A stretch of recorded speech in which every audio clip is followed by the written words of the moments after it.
this second panel, we are going to go a bit into more very concrete questions on how to first become a PCI, what are the regulatory aspects of it, and then how to commission it. So as just presented, we will have these two sub-sessions. So thank you and welcome back, and welcome, Thomas. In this panel, what we want is a bit the same as in the summit. We want to develop collective knowledge. We want to make sure that all of you hear from the experts who have been part of the process. They have had a lot of challenges, but also lessons learned to share with you. And ultimately, what we want is to help new possible candidates, new projects to come live and apply to the PCI process.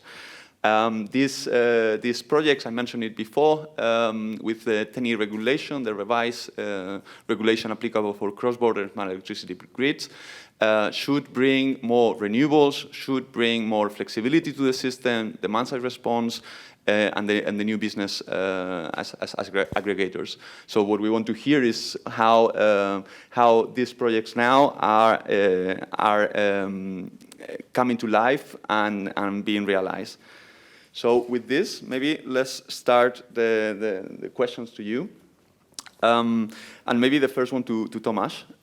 If you could tell us a little bit how you considered, how you came to the decision of proposing a PCI.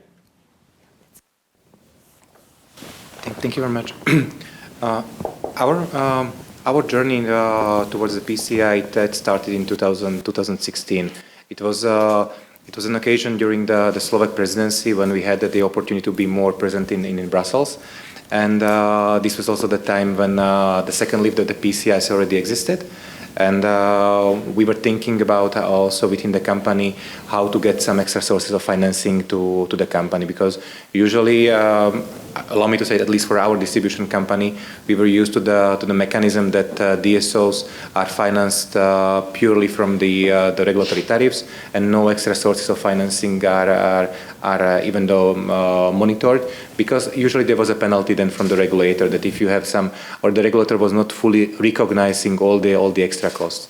But when we started the discussions and we learned about the existence of the PCIs, it was maybe lack of our knowledge, or maybe lack of the communication also at the national level before, because the PCIs already existed for 3-4 years, and at least in our region, it was really the lack of communication. But then when we started to investigate it, it went very, very fast. So we learned that we need to submit an application, because just to tell the true story, for TSOs, it was very common to cooperate. There were existing platforms within ENTSO-E and ENTSO-G, so they were gathering around and then learning from one each other. And also within Slovakia, the Slovak TSO was a very experienced partner on the PCI projects, because they had several running PCI projects. But as for the DSOs, there was a lack of communication arena between the DSOs. So for us, it was very useful to have the meetings that time organized by DGNR for the PCI Smart Grid thematic area. It's a very complex name.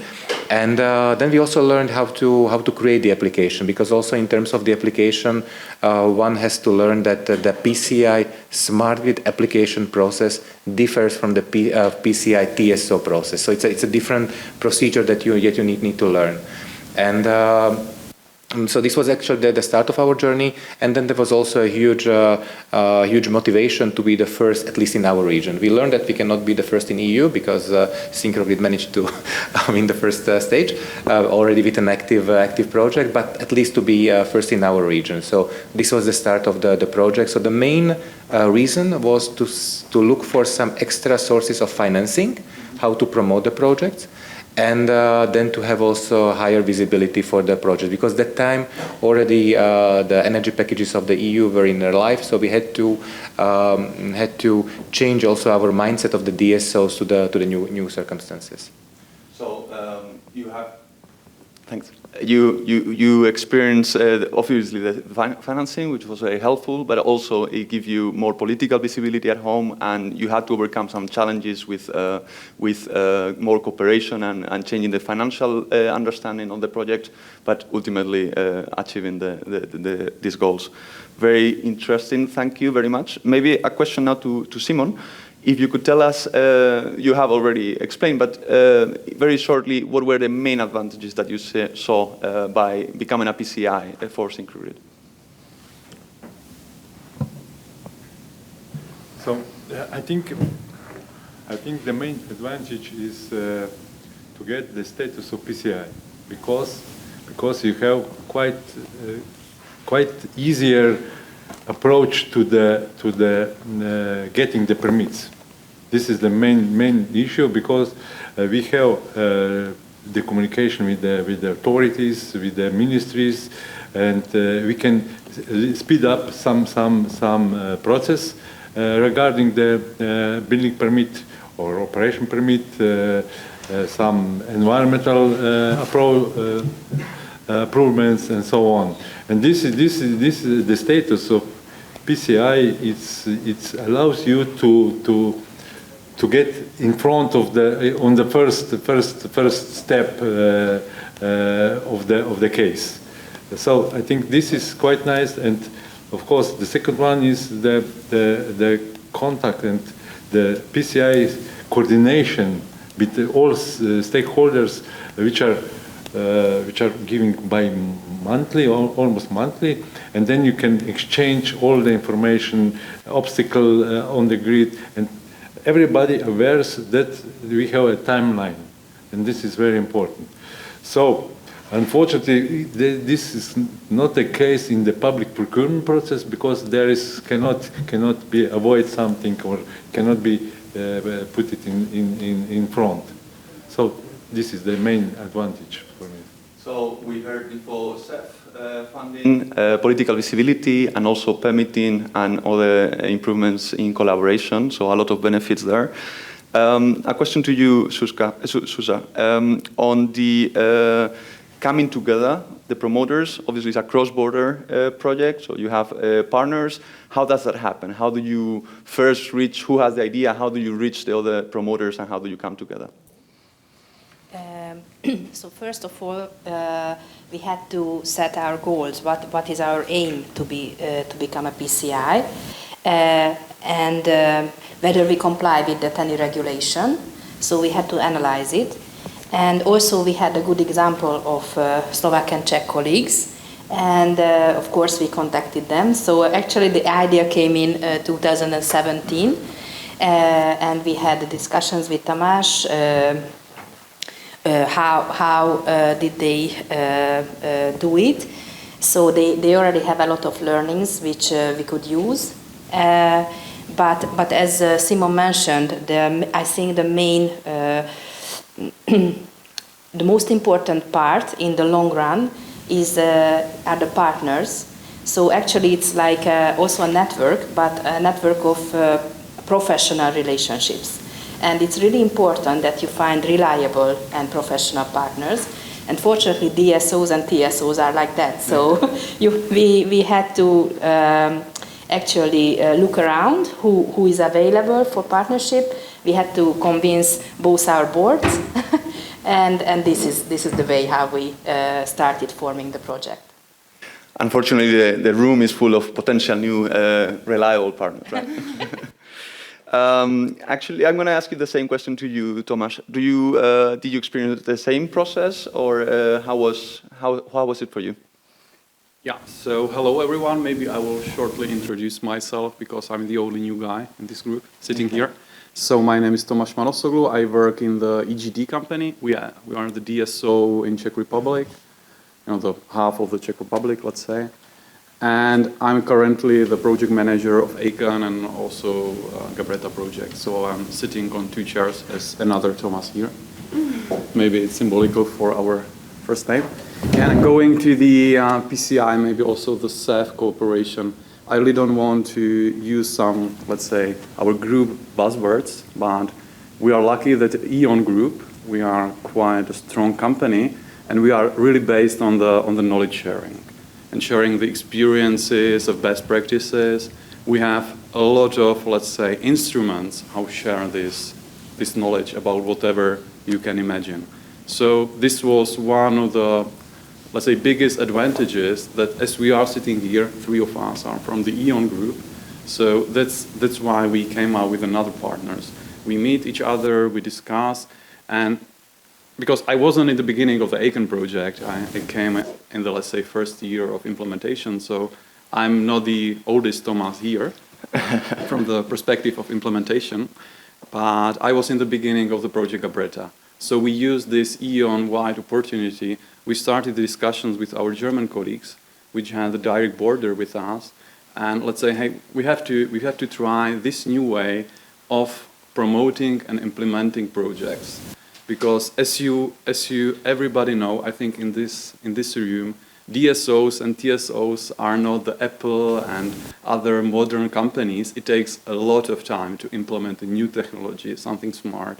You know, it has to be resilient, stable, safe, whatsoever. So it takes years to implement something new. And when you have this PCI or CEF project, which has a strict deadline, you have a partner, you have a responsibility, so it helps you a lot to implement much faster. There is another benefit, which is money you get, let's be honest, and it helps you to implement it even faster. Now, as a DSOs, we are challenging a new challenges, which is pretty strange sentence, sorry, with let's say a new energy system in Europe, you know, gas situation with Russia, new PVs, renewables, and everything is going to the DSO. You know, the TSO colleagues were quite used to it, but now it's quite our business, and we have to challenge it. And these projects are literally the best practice how to prepare and implement really fast and in the time. So I don't want to use, you know, these buzzwords that is necessary and so on, but literally it helped us a lot to implement in time. And we had, as we say, we in our company always, we have opportunities to share the knowledge and easily find a partner. And also there was an advantage that we border each other, and that our border regions are also quite undeveloped from the perspective of DSO lines, because there was an iron curtain back in the day, so there are no interconnection, and it's an area of forest, so these interconnections will be really helpful. We had experience, the last sentence, don't worry. We had an experience in Aiken, there was a tornado. In Czech Republic, it's quite unusual to have a tornado in Czech Republic, which literally destroyed villages and 110 kV lines. And one of these 110 kV lines was directly connecting to one of the biggest gas storages in Czech Republic. And it takes about a half a year to build a new 110 kV line. Because back in the day, there was no iron whatsoever, so we weren't even able to buy a new poles. So it wasn't able to build a new line faster than in 6 months. So we used that interconnections from our Slovak colleagues. So we were able to deliver electricity to that gas storage for almost a half a year from Slovaks. And not having this Aiken interconnection, it won't be possible. And Tomáš, maybe a quick follow-up on what you just said. I think it's interesting that you mentioned there is a group which has different projects. Have you standardized internal processes? So other than moving you from one project to another, which is a great way of sharing information, but have you standardized certain processes, or have you done something to facilitate next projects within the group to come up? Yeah, it's quite fascinating question. We try to utilize our processes as an E.ON, but it's quite hard because we are independent companies. Now we are trying to implement one accounting system. Everyone know SAP. So we're now coming up with a new SAP for the whole E.ON group, and it takes about 3 or 4 years for implementation. So it's quite not possible to standardize everything you have in the companies. We do our best to come together in the projects, but this is a little bit Star Wars story to do it in the bigger scope, unfortunately. Thank you, Tomáš. Let's move to a different, or coming back, let's say, to the partners and the stakeholders. I would like to know. So you mentioned how TSOs, DSOs cooperate and get together. How about the rest of the partners? So we're talking about ministries. You need the support, the visibility that was mentioned. You need the NRA, of course, very constant discussions. Probably other stakeholders as well. How does that happen? I was in a very lucky position that I used to work for the regulatory department, and I already had a good connection with the regulator. And fortunately, they are very open-minded and innovative. We have really we have an incentive regulation for smart elements. Actually, just the DSOs didn't have the money for that. To make use of it. But actually the regulator was very helpful, and they supported our project from the beginning. So that was an easy task for me. The ministry was also open-minded and helpful. So as an NRA, they also supported us. But they also had to learn, because actually the regulator knew the permit granting procedure, but the ministry didn't know anything about the TANI regulation, or they just started to get to learn it. And a new tasks arise from our project. So as they are the NRA, they are the first in our procurement process, and it's a completely new task for them. So it's a learning curve, actually. And also we had to engage all our suppliers, that now it's not just that, so we do not want to issue any, let's say, delayed or late implementation or something, so we don't want to penalize them. They need to do it on time. So it's a new way of working for them. So we had to engage them. We also have new parts of our contracts, which is a new thing for them. So yes, it's a learning curve for both the company, the internal colleagues, and the external colleagues. But fortunately, everyone was very cooperative, so we could do our project. So good connections with NRA, very helpful, and Ministry. And the ministry, and also with the supply chain, and even in the contracts, I hear with strict conditions. Yeah. Very good. How about the same question to you, Tomasz?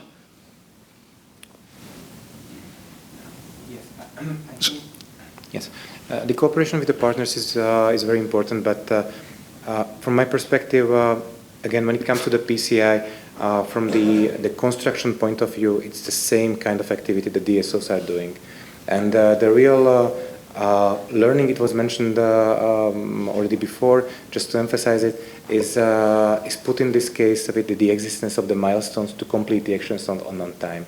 And then all the communication also with the suppliers, all the communication with the national regulators, all the communication with the national ministries, as well as with the SANIA, are rooting from this obligation to complete something on time. This is actually a new obligation for the DSOs, because for the rest part of the story, and please forgive me, I'm not a technician, so for me it's the same kind of line. So it would be the same if it would be not co-financed, but it's a PCI, it has a visibility, it has a small table, but it happens on time really due to the fact that it's a PCI. And I think that the advantages were already mentioned, as Simon mentioned, also the PCI status itself, the priority status that it's granted from the regulation, also the visibility, and also the part of the public acceptance. In our cases, we are building also greenfield investments in both of our projects. And to have the public acceptance, to have the local permissions on time, it helps a lot. And even though in some cases it's not deleting all the obligations, you have to take the same path as a normal project, but due to the PCI stamp or the PCI membership, it gives you more communication placed towards the ministries, towards the public, and it helps definitely a lot. But the relationship with the partners, from my perspective, it doesn't really matter whether you are in a distribution business or with a private relation. It's always important to have a fair relationships. And in our case, we are sometimes also communicating not only positive messages. For instance, this year we had some issues also with the COVID. I think it was an event that influenced the whole supply chain.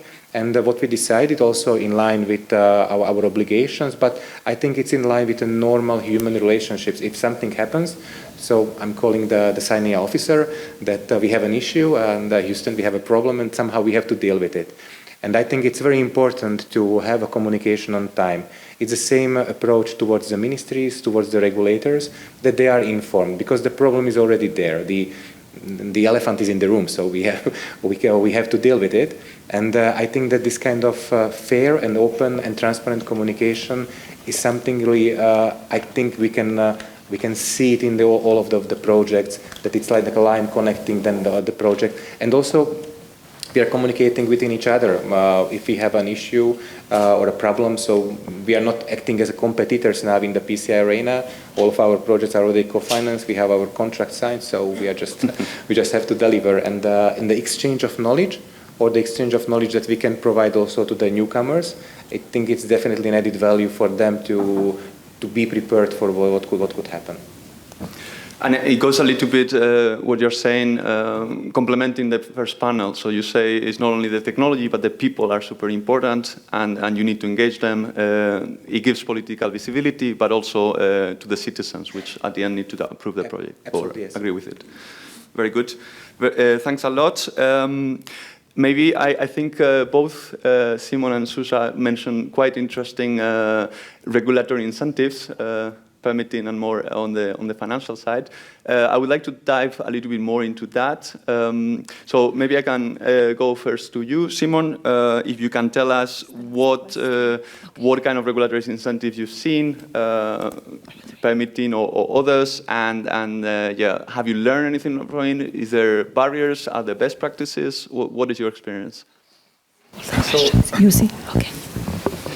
At the moment, we have quite good relationship with the regulator, and of course, the regulator put our project into development plan, so we can after activation of all devices, we can get this half of the cost covered by tariff, of course.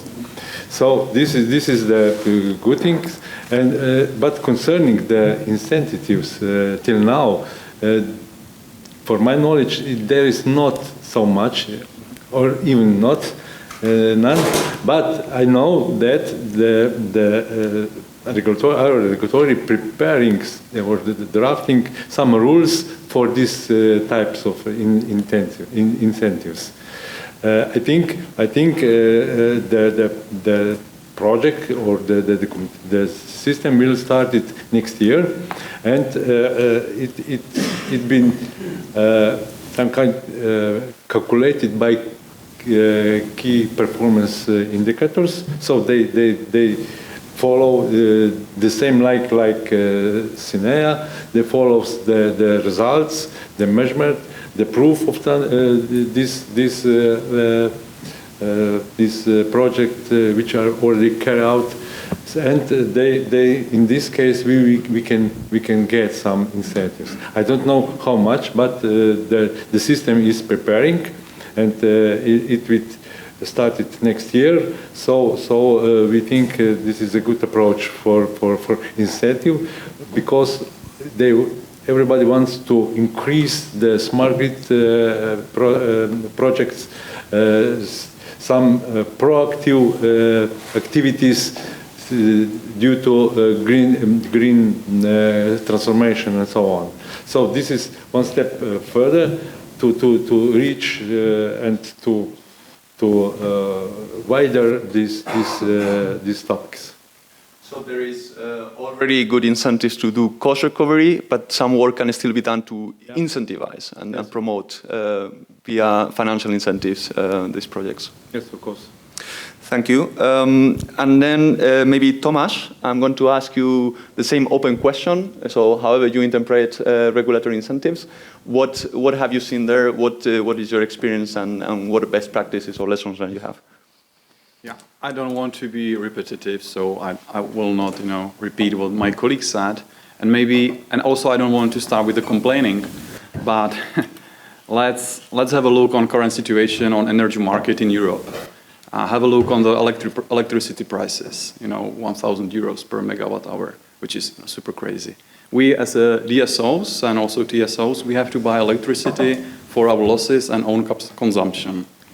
And now you have to cover somehow this cost. And also in the same time, you have to invest much more in the grid to be able to absorb all the non-regulated energy sources of PV and wind and whatsoever.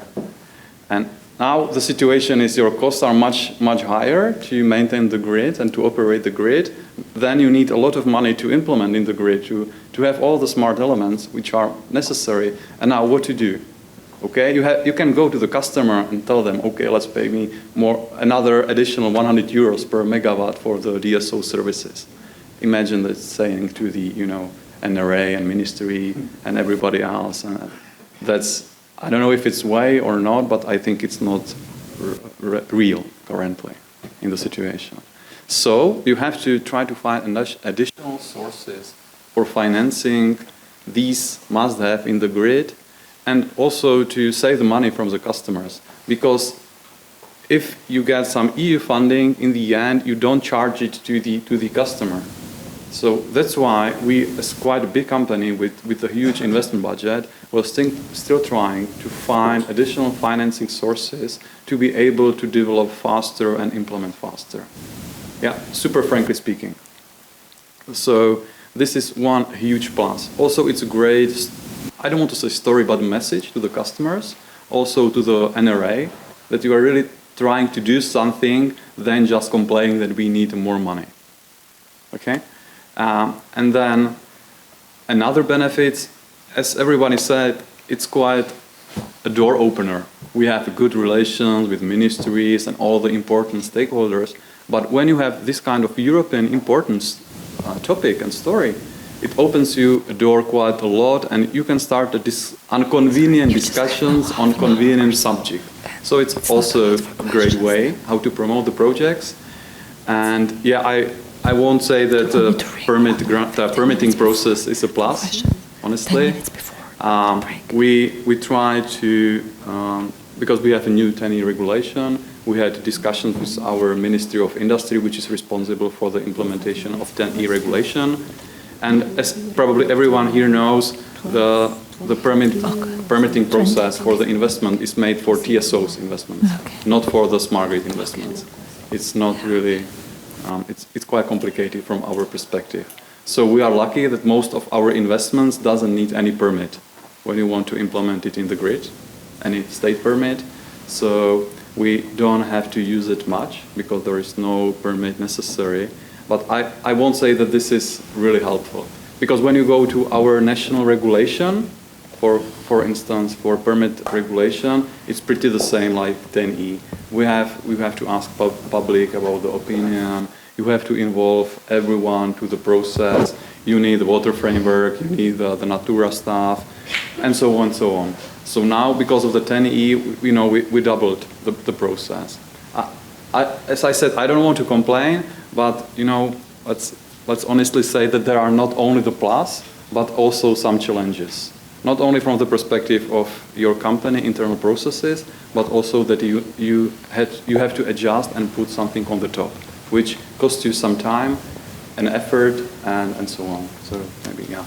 You raise a lot of very interesting things here. I take note of the consumer. I think it's in every speech that the Commission is doing these days. It needs to be the center of everything. They are paying very expensive prices. So as a regulatory asset, we need to be careful with that.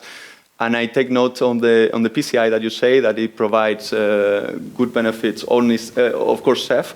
I noticed from other PCIs, not smart grids, that also it enables getting very cheap financing. So, for example, by the EIB and so on. So that's also things that may be considered by other smart grids or even yourselves, where very cheap financing can be get because it gives the political visibility to the banks as well, which help negotiating the interests. And you mentioned the permitting, and I think it's quite interesting that you have different messages. I would like to dive a little bit more into that. So maybe my last question will be to you, Simon, if you can tell us what were your experiences on permitting and why they are different. Maybe because concerning the permitted, we are talking about building permit and so on. We started with when we applied to the PCI. So before we launched the project, we made some environmental screening for all the location where the devices will be put on.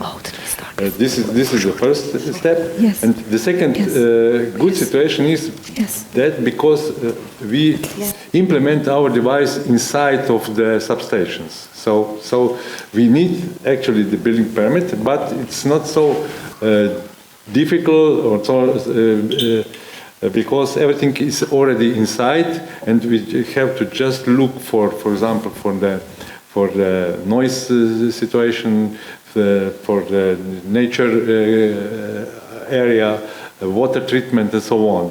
And we managed to fulfill this requirements before we apply to the building permit, because we apply to the building permit after we designed the device. And this is going quite fast. So we don't have any bad experience about this. If I may add, so I think there are two aspects here. A point of view of a DSO, which is we have smaller and shorter investments. Therefore, actually, the PCI permit granting procedure is really long for us. And it's an additional one because by the time you get it, you really need to have all the building and permits and environmental permits already in your hand. So I think it's the length of the investment which is different due to the magnitude that the DSO have bigger and longer investments, and we have shorter and smaller ones. So we really need to be very fast. So for smart grid DSO, so for those smart grid projects where DSOs are involved, it was not designed for them. It was designed for TSOs. It helps the DSOs to faster their processes, permit granting processes, but not really the DSOs, as Tamás said. So I agree with him because it's an additional permit granting process for us and for the regulator. Yes, and the other aspect I think is the differences between the permit granting procedures of each country. So it can be different in Slovenia than in Austria or Hungary or Slovak or Czech Republic. That is fascinating, and rest assured I will call you again to learn more about that.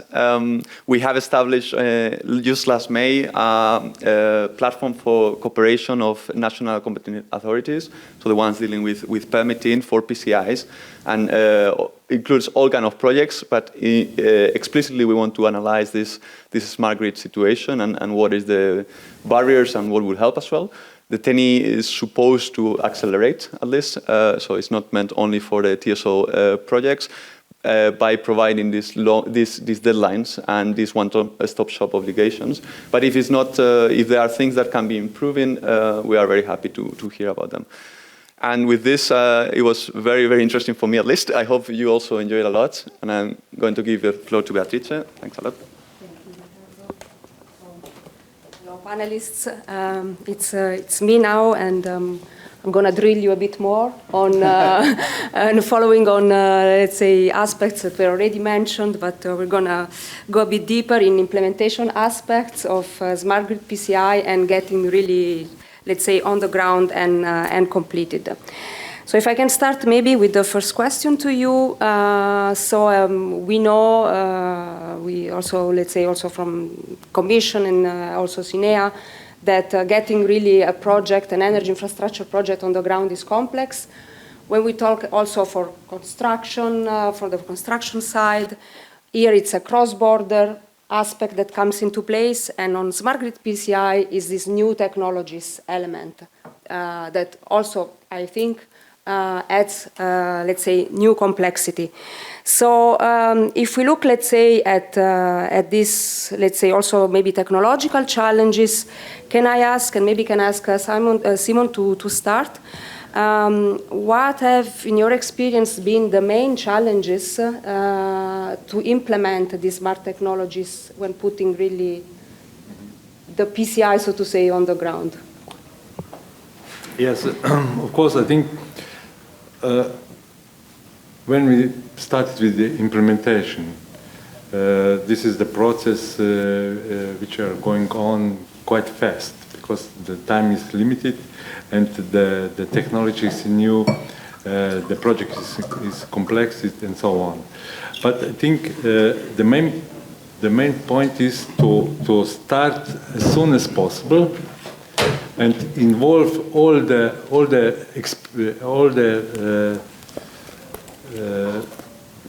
engineers on the floor. This is very important from the first beginning because only with them we can define the input data for the design of the equipment. So this is, I think, very important, and by this is also important to bring in the project also the guys who will maintain the equipment and who will run this equipment. So this is all the team, and we establish some kind of technical coordination between all the partners, because actually we have four independent project managers. Everybody have his own path, and we have to coordinate between all these projects, and included all the people who should be involved. So we take everybody on the board and started with the communication, exchanging the views, and so on. Besides that, we started with the analysis, studies, because this is very important to get some input information, what should be done to get the result what we want. And after that, when we have all this information, it's important that we use also some modeling. It's also some input where we can get some data, how to define the devices. So it's quite a long process, but it should be started as soon as possible, maybe before the project was launched. This is important, and coordinate with all these people inside. And after procurement process, when you get the constructor and people from outside, you should take him into the system, communication system, and bring them also to the platform when can find any information concerning operation, concerning maintenance, concerning the problem on the field. So this I think it's some story, and everything should be connected. Is it also that you had a bit, given the novelty of these processes and technologies, that let's say the colleagues and engineers involved that to do trainings, additional trainings, was also a factor you factored in the planning? Yes, yes, of course. This is very important things, because every device was new. We didn't be familiar with these devices, with these systems, and of course that needs to be some studies and of course some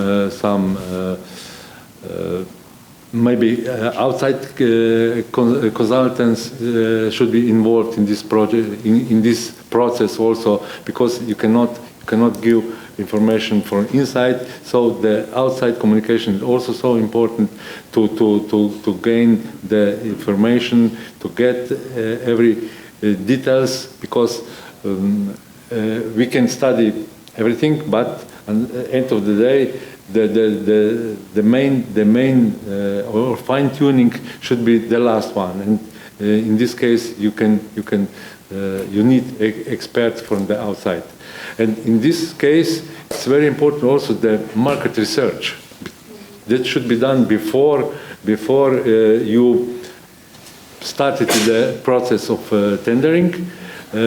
Because you have to check every details and everything what is on the market, and within this information you can get the whole pictures, and you can find out what you can expect from the vendors and so on. This is also so important, I think. And perhaps building on that, you said about market research, you said about tendering. Perhaps I'd like to ask a question to Thomas, because on top of these challenges, we are also facing an economic challenge in the market, supply chain disruption, economic crisis, COVID, and so on. How is it impacting the project? I mean, we monitor a lot of PCIs and self-funded projects, and we see now, let's say, common issues around that. Was it also the case for you, if I may ask you that question? Yes, it was a question, and we already reported this question also to the second. Yeah, but it's good to share, yes, no? But to emphasize it, and but I think what I would like to say first, just to connect the preparation of the PCIs and the implementation, because I don't know whether all the colleagues are familiar with the process that before you start the implementation of the PCI, for us it's quite near, but you have to become a PCI first, and once you become a PCI, you can apply for the co-financing, and once you succeed, you are starting the real implementation phase. And as Simon mentioned very correctly, it is very crucial and important to involve all the colleagues from the preparation phase when you are building up the PCI, because it is something that also differs the PCI for a normal grid project. Because normally, if the investment teams are deciding upon a investment within a DSO, they are looking usually on a separate investment tasks. So not as a complex project consisting of several investments. And this is also connecting to the question that you asked. It's a very important question that, for instance, in the case of ACAN, just to be concrete, in 2017 when we planned the PCI, so we had some cost expectations, also including the inflation, the development of the regulatory framework, and so on. And now everything is changing. In Europe, I think on top of this, you have to distinguish two groups of countries. One that have euro as a currency, and then one that are not having euro as a currency.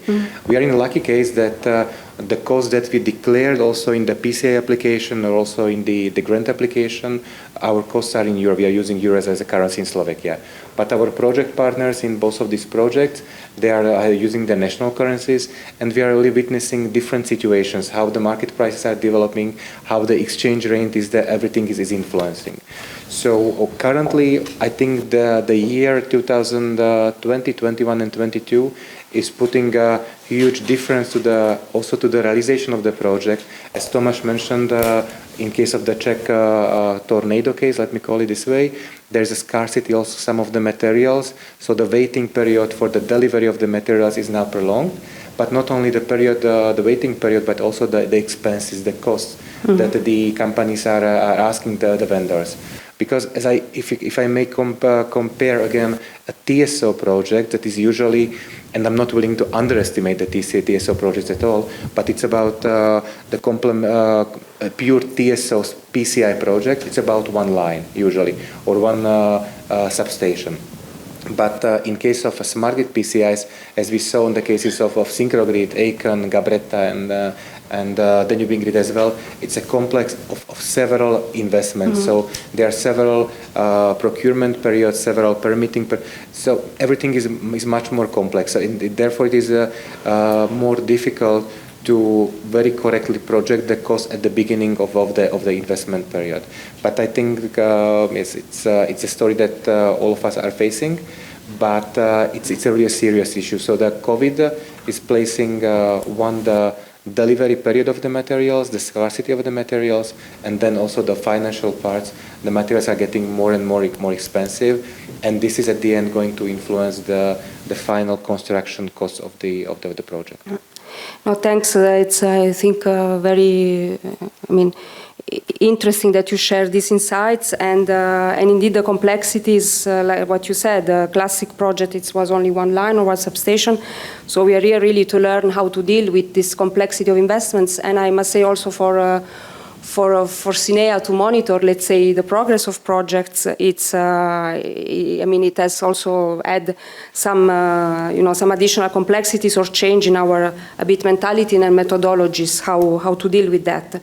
And that brings me, if it's okay for you panelists, to a bit a second group of questions, and that it's around really measuring the success of a PCI, of a smart grid PCI, because it's so different from a classic line. So again, Simo, maybe you can start, because you have completed the smart grid PCI, and really congratulations for this success. So how, perhaps you can share with us and the audience, how have you considered to measure this success? How will you continue to monitor this success now that has been completed? Maybe first you, and then we open to the other similar type of question. Yes, of course. Actually, we completed the project, but like we said before, the project is ongoing still. Actually, we follow the key performance indicator, and so we want to know where we are. But I think the maybe more information we get from the real data. So now we are preparing some analysis what happened after switching on the synchro grid. There is a lot of but we need some time to get all information to make the database for the voltage for the voltage level, with how many devices we managed to get the right voltage, and so on. So, but in the first shot we can say yes, the voltage profile is getting much better than we expect already, but still there is still place to optimize more than it is now. But for this we will need some input. And in this phase we are at the moment. Concerning, for example, the increasing of the power flow through the existing power lines, we are quite further here because the system is operating a little bit longer, and we know exactly when we have some space to increase the power flow in this particular power lines which is dependent on the weather situation. So we have the real data, and we have measured which is taken account and which is used for the increase when it's needed. And end of the day, all this data, what we gathered today, will help us to make some fine adjustment, fine regulation to improve the system. And I think in the next years of exploitation, we can improve this situation. So we will live with these devices and the systems, and I'm sure we will make some improvements, some optimizations, and we will see what is the result and what should be done to improve this system. Thank you. No, that's very, very insightful. Can I ask maybe the two Tomasz if they can also, let's say, reply to the question? So how do they envisage in the projects to measure, let's say, the success of the project, given the complexity and the variety of the investments and the goals also? I think that success in case of a PCI project, a PCI smart grid project, can be measured in different levels. From the pure technical perspective, and what we are planning to do is to draw a map of our distribution area before and after the project. As we saw today, also Simon used in his presentation the impact of voltage control using the red areas and then the yellow areas, and we are aiming to draw the same map of our distribution area of both of these projects with the new devices co-financed by the European Union. And from this you will see that these investments are really covering the whole area. There are some big investments, some big new substations, but when it comes to smart elements, smart connection points, we are more or less covering the whole distribution area. So this is going to be the very easy measurement of the pure technical delivery to the system.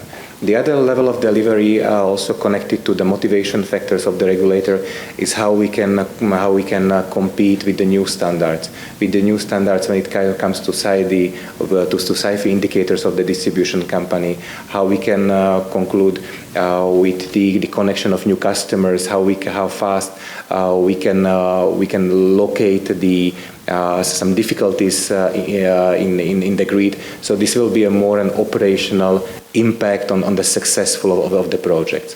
And I think that there is also a third one, and it's connected to the future projects, because we are learning from this project. And I think that it's kind of a, and allow me to say, it's kind of a university of the project, because it's not a small regional project co-financed, but it's a really huge project. And I really think that the experience and the knowledge, the intelligence that we can gain, also from the reporting, from the internal organization, can be then used for other European projects, even using the LIFE projects for some environmentally pointed actions, but also the recovery and renewal of RRF, because they are they are the same. I mean, we are using then always external money. So I think that the success of the PCI project can be measured in these three areas: the technical one, what was built; the operational one, how what was built is influencing our future operations, and then our future success or participation in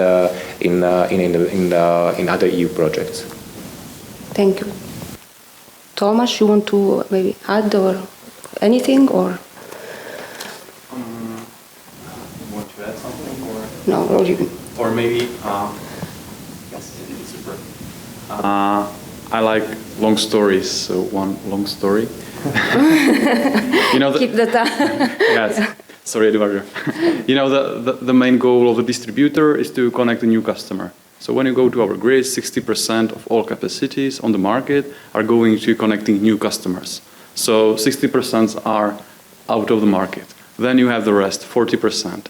And you have to divide these 40% about everything in your company. You know, so reconstruction, building new technology, and implementing smart grid. So you have quite a big fight internally for the capacities, where to put them and what to build. So that's why we are internally pushed to really evaluate all the investments we put to the grid. So I don't want to say that PCI doesn't change everything or SEP, but literally smart grids change this attitude, because you're putting new things in the grid and everyone is expecting some evaluation if it was worth it, the capacities and the money you put there. So it's mainly, as Tomasz said, about the technical stuff. So it's one of the points I probably wanted to add. No, absolutely makes a lot of sense. Maybe moving to another, and I think we're approaching a bit also the end to the questions, and it's okay about sharing the knowledge and engagement with other stakeholders. So we heard from you today that communication is a must, engagement with all the various stakeholders, the ministries, the NRAs, the public, the suppliers.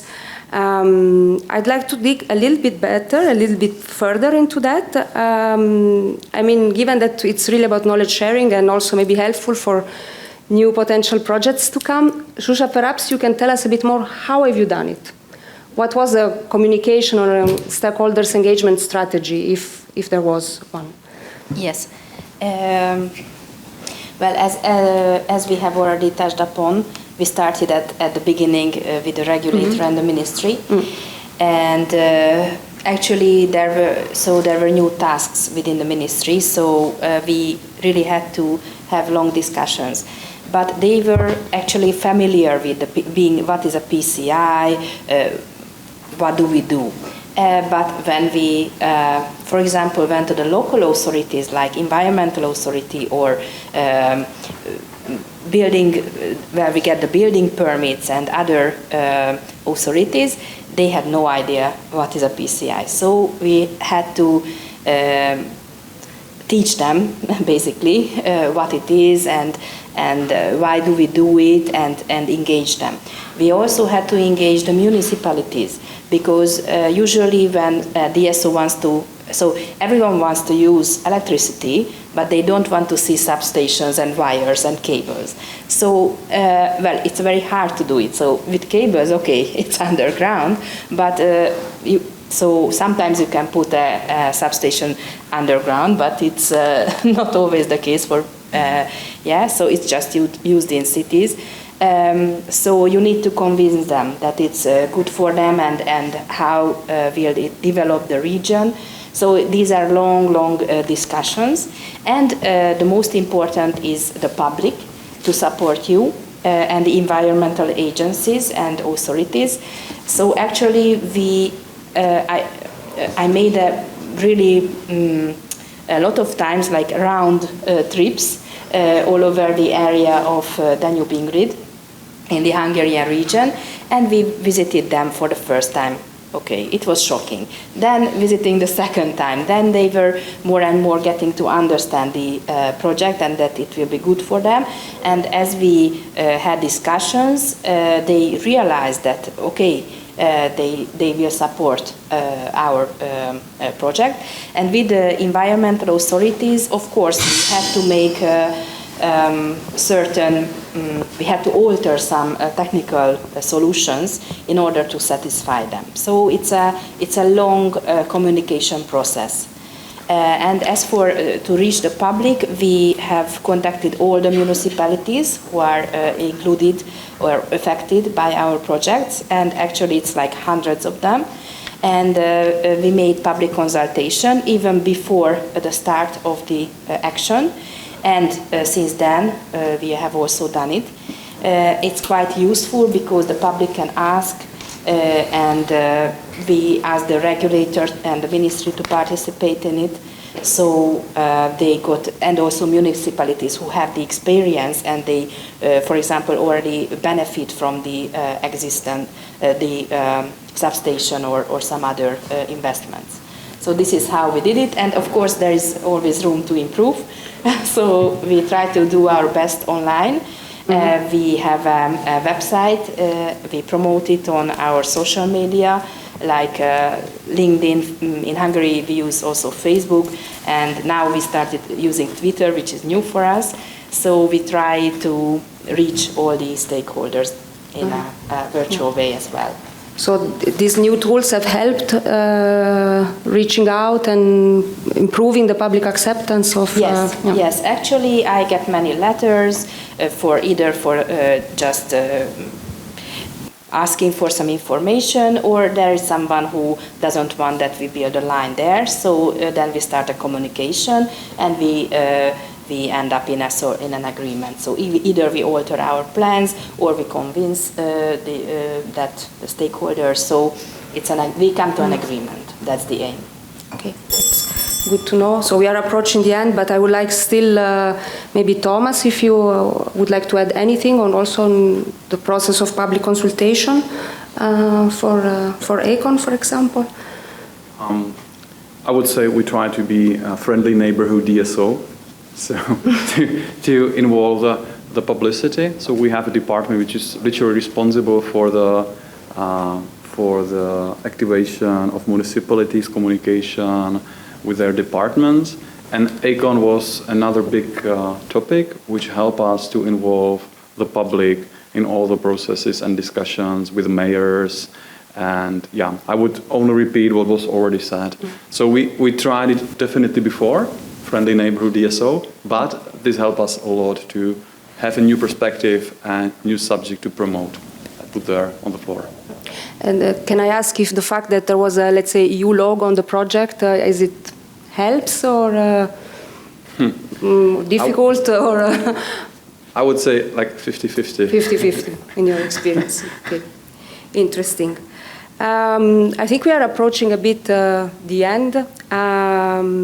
Before that, I'd like really to ask all the panelists if you have 1 minute each to give us 3 main takeaways on your PCI, smart grid PCI, from status to implementation for the new generation of smart grid PCIs to come.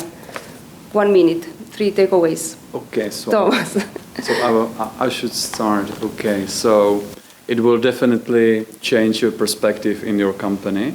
So be aware that you will have to persuade a lot, from the PCI to SAF to implementation. So we will have to persuade people in your company, in your management, everyone, that this is a meaningful way how to go, how to cooperate, how to involve in the future.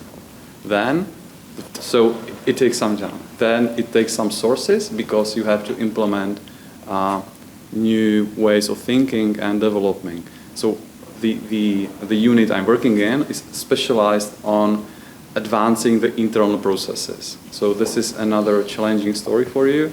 And maybe the last point is worth it. From my perspective, I don't want to use that buzzword, but it's worth it. It definitely not help us only from the financial perspective, but also from other non-measurable perspective in our company. So go ahead, prepare a project, and I wish you luck. Thank you very much. Welcome. Zsuzsa, maybe from you? Thank you. Well, from my side, it's the first thing is when you think that, oh, yes, okay, if we plan to start for March, well, yes, then add one half a year at least, so add more time. So it's never too early to start because the preparation is quite long, and also to engage all the stakeholders. That is my second message, that engaging the stakeholders takes a lot of time, including authorities, your board members, and also the public. So take time, and because a good cooperation will lead to a successful project. And that's the third takeaway, that I think besides the technical outcomes of our project, and that our network will be more smart and reliable. But in between, you get so much knowledge from your colleagues, and the international cooperation and the good relation with the professionals from another country, actually that's a very much plus in a international project. Okay, excellent, thanks. Simon, from you? I think the first place is carefully plan all the activities on the project. This is, I think, the main message. To do it on time, not later. In this part, I think it's very important to have some support of top management of the company, because otherwise you cannot go through these all processes. The second one is that you should be aware of the planning of the public procurement process, of the getting the permits, and this time should be calculated in the first place in the planning. And the third one, when you started with the execution of the project, you have to be involved in all stakeholders, in all department on the company and also with the partners on the project. Thanks. Thomas? In a very difficult position now. No. But, I think that the general message is that you have to be prepared and ready to leave the comfort zone. Because for DSO, this is one of the most difficult things, to leave the comfort zone. Because all the companies, for instance, our company is this year celebrating its 100th anniversary. So the company is existing for 100 years. It's not a new joiner. But we had to be ready to leave the comfort zone, to learn to do things a bit different. As a project manager, I hope that a lot of future project managers, you need to be ready to be not the most popular person in the company, because you are going to push your colleagues, you are going to be pushed to push your colleagues, and this is it's not always creating a positive attitude within the company, but you need to be dedicated for this task.